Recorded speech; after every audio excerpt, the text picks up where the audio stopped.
Honesty, and you say the honesty. We're going to introduce you to a dear friend of mine, and he wants to share his perspective with us on Haiti. Let me just say that he's Haitian American, and I can't think of anybody better at this point in time to come on the program and talk about what's going on. So, without further ado, I present to you my brother, my friend, Sanon Emmanuel. Welcome, Sanon. Thank you. Give us a brief history of Haiti in terms of governance, and then take us to the point where we are now. What are the issues there that you think need to be addressed? And then we'll move on into solutions. Great question. Well, all the listeners are listening right now, and we all know, historically speaking, Haiti is rich. It's incomparable to any country uh, in North or South America. You talk Because if you rich look, resources. in history, Okay. history, yeah, Okay. we're gonna get to the resources. We're gonna get to that. So, in 1803, the last battle that Jean-Jacques Dessalines fought. So what he did not do it by himself. We have to pay attention to that, what he did. So he called on everyone. He called on the slave masters, and he called on the house slaves, and he called on the plantation slaves, because he realized the cause they have to fight for. And all of these people have the same problem. So they have a common cause.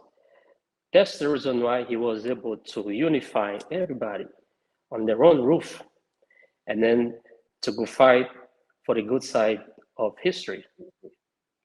So at this point right now, and I have to say it, it is exact same thing that we are living in Haiti. What do I mean by that? If you take a closer look, uh, the political leaders in Haiti, the religious leaders in Haiti, the business leaders in Haiti, even the elite class of Haiti, also the gangs leaders, they have one thing in common. They all have one boss. They're all working for the same boss. Who's that boss? The question is, wow, how could that happen? Where it becomes more dangerous, not knowing the boss's agenda. It raises concerns, great concerns. Now, if you look at what happened after Duvalier left the country, we have a great election was organized by the most prestigious and respected organization in the world, which is the UN. Hands down, they did a magnificent job. And through our elected democratic process, Aristide was elected, become the first president to that process. And then what happened throughout his governance? Who took him down?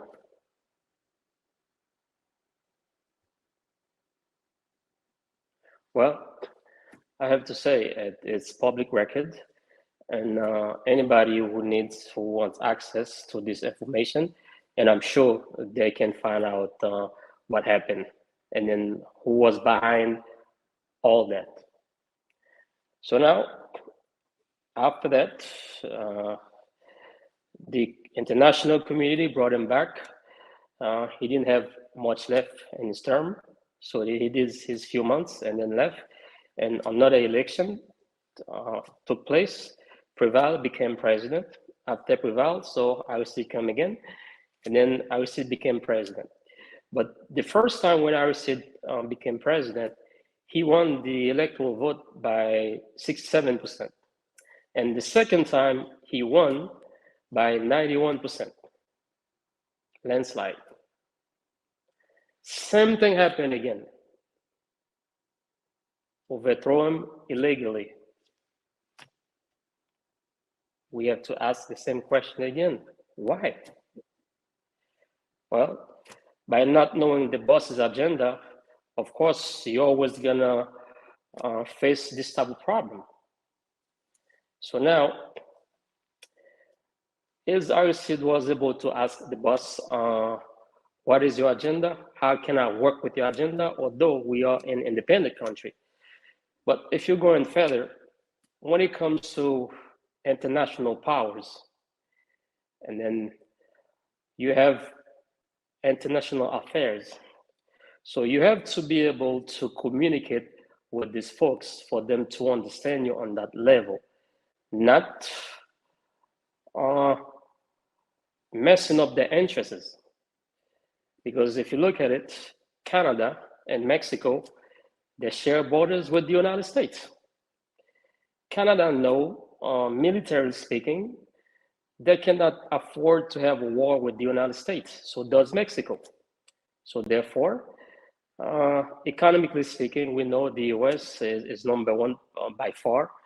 And they are the big brother in the area. So if you're gonna do something, you have to talk to them. Okay. So why Canada doesn't have U.S. military boats over its border, or Mexico doesn't? They don't have any. There's no U.S. military in the border.